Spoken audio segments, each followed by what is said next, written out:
नमस्कार, मी ज्योतिज रेसिपीमध्ये तुमचं स्वागत करते। नवरात्रीच्या सलग उपवासामध्ये आपण झटपट होणारे पदार्थ बनवतो, पण कधीतरी सतत तेलाचे पदार्थ खाऊन कंटाळा येतो आणि मग साधं सिंपल रोजचं जेवणातलं खावं वाटतं। त्याकरता आज मी घेऊन आली आहे आलूची उपवासाची मसालेदार अशी रस्सा भाजी आणि सोबतच उपवासाची भाकरी। रेसिपीमध्ये पूर्ण माहिती सांगितली आहे, त्यामुळे व्हिडिओ स्किप न करता पूर्ण बघा। चला तर मग रेसिपीला सुरुवात करूया। सगळ्यात पहिले भाजी करता मसाला तयार करून घेऊया। त्याकरता इथे मी अर्धी वाटीपेक्षा कमी सुक्या खोबऱ्याचे काप घेतले आहे, त्याचबरोबर एक जाडसर मिरची घेतली आहे हिरवी, थोडीशी कोथिंबीर घेतली आहे, तुम्ही स्किप करू शकता, आणि एक अद्रकचा तुकडा घेतलेला आहे, एक चमचा जिरं घेतलेला आहे। आता हे सगळं आपल्याला बारीक करून घ्यायचं आहे। हे बघा, अगदी अशा पद्धतीने आपल्याला जाडसर बारीक करून घ्यायचं आहे। यामध्ये पाणी घालायचं नाही आहे, सुकच बारीक करून घ्यायचं। आता इथे मी एक कच्चा बटाटा घेतलेला आहे, याला सोलून घ्यायचं आहे।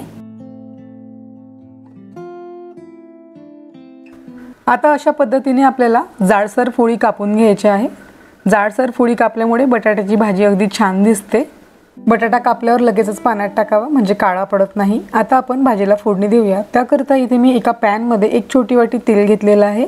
तेल गरम झाल्यावर यामध्ये आपल्याला अर्धा चमचा जिरं ॲड करायचं आहे। जिरं तडतडल्यावर यामध्ये आपल्याला एक चमचा लाल मिरची पावडर ॲड करायची आहे। यामुळे भाजीला छान अशी तर्री येते। परतून घ्यायची आहे। आता लगेचच आपण मिक्सरमध्ये बारीक केलेला जो सुका मसाला होता तो या फोडणीमध्ये ॲड करायचा आहे आणि छान तेलामध्ये मिक्स करून घ्यायचा आहे आणि परतून घ्यायचा आहे 1 मिनिटाकरता।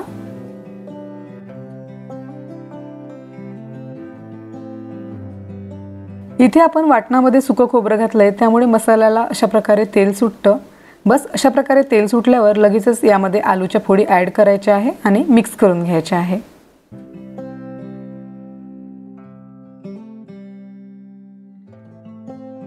मिक्सर पॉटला थोडंसं वाटण लागलेलं होतं, त्यामुळे त्यामध्ये मी पाणी टाकून ते पाणी या भाजीमध्ये ॲड केलेलं आहे। मिक्स करून घ्यायचं आहे। आता चवीनुसार आपल्याला इथे 1 चमचा मीठ घालायचं आहे। मिक्स करून घेऊयात।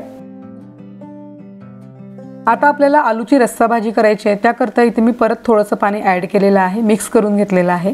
आता यावरती झाकण ठेवून आपल्याला 5 मिनिटाची एक वाफ काढून घ्यायची आहे। 5 मिनिटानंतर चेक करून बघूया। आलू छान शिजलेला वाटतोय। थोडंसं चमच्याने कट करून बघायचं। बस अशा पद्धतीने आलू शिजला की यामध्ये आपल्याला 3 ते 4 चमचे शेंगदाण्याचा कूट ॲड करायचा आहे आपल्या आवडीनुसार। शेंगदाण्याचा कूट भाजीमध्ये घातला की अगदी मस्त अशी चव येते भाजीला। पण मग रस्सा थोडासा कमी वाटतोय, त्यामुळे इथे मी परत गरम पाणी ॲड केलेलं आहे। आपल्या आवडीनुसार आपण इथे पाणी कमी जास्त करू शकतो। झाकण ठेवून एक वाफ काढून घ्यायची 1 मिनिटाकरता। तयार आहे आपली उपवासाची झणझणीत अशी आलूची भाजी।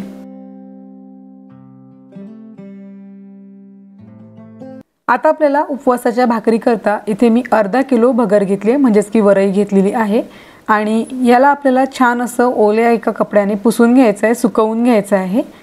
आता यामध्ये आपल्याला 1/4 कप साबुदाणा ॲड करायचा आहे। अर्धा किलो भगरे करता 1/4 कप साबुदाणा अगदी परफेक्ट आहे। यामुळे भगर जी आहे ही अगदी कोरडी पडणार नाही। मिक्स करून घ्यायचं आहे आणि जवळच्याच घरघंटीवरून हे दळून आणायचं आहे, म्हणजेच की यामध्ये दुसरे पीठ ॲड होणार नाही आणि अगदी उपवासाचं पौष्टिक असं हे पीठ तयार होणार।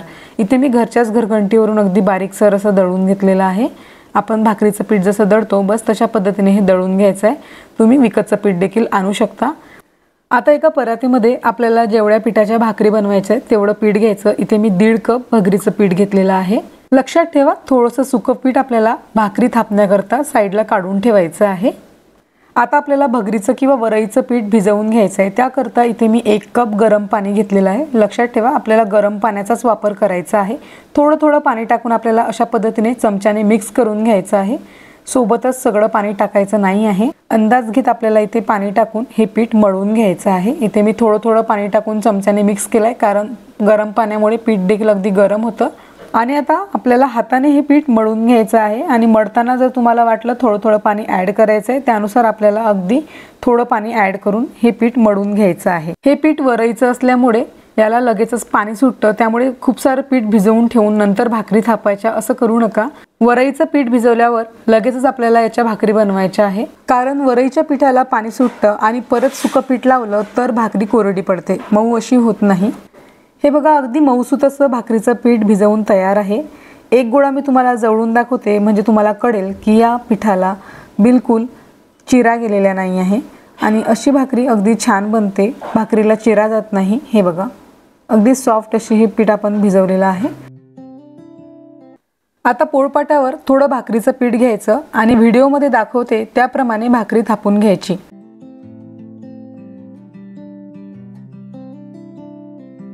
आता बोटाने भाकरी सरकवायची आणि तळ हाताने प्रेस करत जायचं। अशाच पद्धतीने पूर्ण भाकरी आपल्याला थापून घ्यायची आहे। या पिठाच्या भाकरी लगेचच तुटू शकतात, त्यामुळे अगदी हलक्या हाताने आपल्याला ही भाकरी थापून घ्यायची आहे। दुसरा हात लावून अशा पद्धतीने गोलाकार करायचा आहे। तुम्ही ही भाकरी लाटण्याने देखील लाटू शकता, अगदी हळूवार हाताने लाटण्याने लाटून घ्यायची गोलाकार पद्धतीने। हे बघा अशा पद्धतीने अगदी पातळसर भाकरी आपण थापून घेतलेली आहे। आता ही भाकरी आपल्याला तव्यावर टाकताना जी खालची साईड आहे ती वरती करून घ्यायची, म्हणजेच काय होणार, हे जे पीठ आहे आपण यावरती पाणी शिंपडतो त्यामुळे ते पीठ जे आहे हे ओलसर होईल आणि भाकरी कोरडी पडणार नाही। तर इथे मी तवा अगदी गरम करून घेतलेला आहे आणि भाकरी तव्यावरती टाकून घेते। वरतून थोडंसं पाणी शिंपडायचं म्हणजे भाकरी कोरडी पडत नाही आणि अशा पद्धतीने पाणी सुकायला लागलं की लगेचच भाकरी परतून घ्यायची।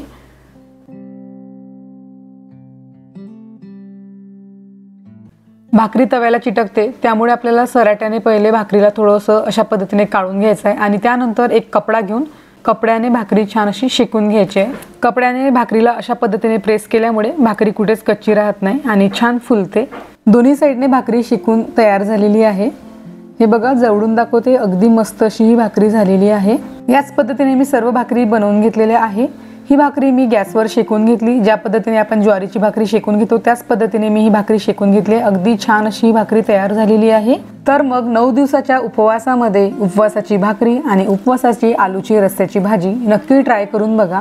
आता अष्टमीचा उपवास आहे, त्या दिवशी ही भाजी आणि भाकरी नक्की बनवून बघा। आणि जर तुम्हाला माझ्या रेसिपीज आवडत असतील तर ज्योतिष रेसिपी मराठी या चॅनलला सबस्क्राईब करा। रेसिपी आवडल्यास व्हिडिओला लाईक करा आणि जास्तीत जास्त शेअर करा। पुन्हा भेटूया नवीन रेसिपी सोबत, तोपर्यंत बाय।